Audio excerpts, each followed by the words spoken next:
Hi, I'm Ashley Adamson, and today we're going to talk about surgery, trans surgery, and also kind of like we're going to explore this a little bit because I feel like within the trans community there is a different perception of surgery versus outside of the trans community. And I think this is really important to think about because it affects your own perception of what you think about surgery and can affect other people's perception of you when you talk about surgery. And I personally find this to be a little frustrating when you have cis people giving their own opinion about what you should and what you shouldn't do.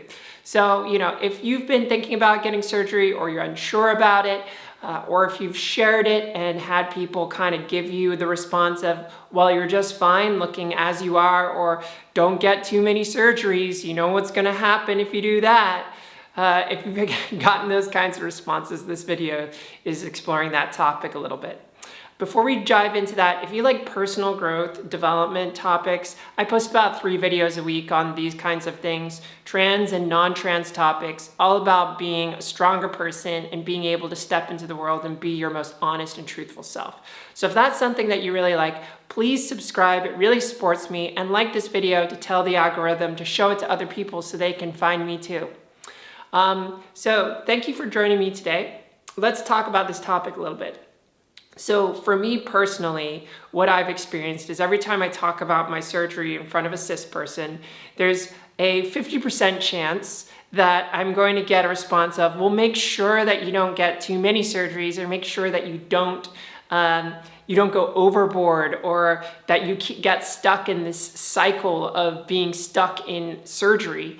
And I always find that really annoying for a couple reasons. The first reason is, who are you to tell me what I can do with my body? Second of all, you're just reacting to your own projections of what you think surgery is. And third of all, that narrative that you're projecting onto me is a very niche narrative. Like, yes, there are people that get obsessed with surgery and they keep going back and they keep getting more and more surgery, and it's unhealthy. And it becomes this thing where they're chasing an end that will never actually occur. And I completely acknowledge that that's actually a case. But that case is much, much smaller than what you think it is. It's probably like 1% of the population that get surgery. And that's just an estimate. That's not a real statistic. But I've spoken to my surgeons about this kind of topic, and they can kind of tell the kind of person that is obsessed with surgery and can't ever finish. And the top things that were told to me by Dr. Kyo Jampa, who's my surgery for facial feminization, was that they normally are trying to resolve issues that have already been resolved, and he doesn't see any issues with their current face. They're just kind of making up issues. Second thing is you'll normally, as a surgeon, you'll normally see that they've come from another surgeon that won't do any more plastic surgery for them.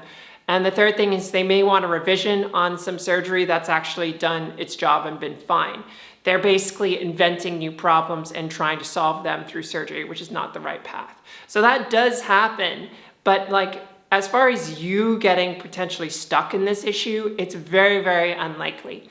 I have a couple surgeries that I think are on my radar, but it's not like I'm trying to reinvent the previous surgery. I've had facial feminization from here all the way to here, and I also have breast surgery.